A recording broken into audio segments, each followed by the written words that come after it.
Hello everyone, in this video we will learn how to download Google Sheet chart as a PNG image. So let's start. This is my Google Sheet and here you can see I have a data, order ID column and total price. So first I'm going to create here the chart.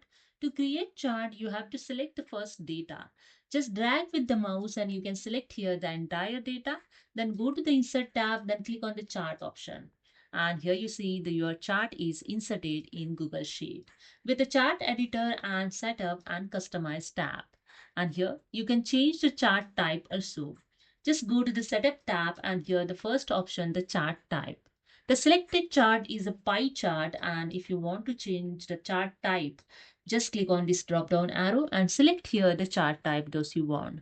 So I select here the column chart and here you see your chart is converted in column chart. Now I'm going to download this chart as a PNG image.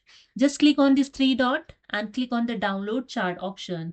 Then click on the first option PNG image. Just click on it and here you see your chart is downloaded in PNG image. Just double click on it to open this PNG image and here you see your chart in PNG format.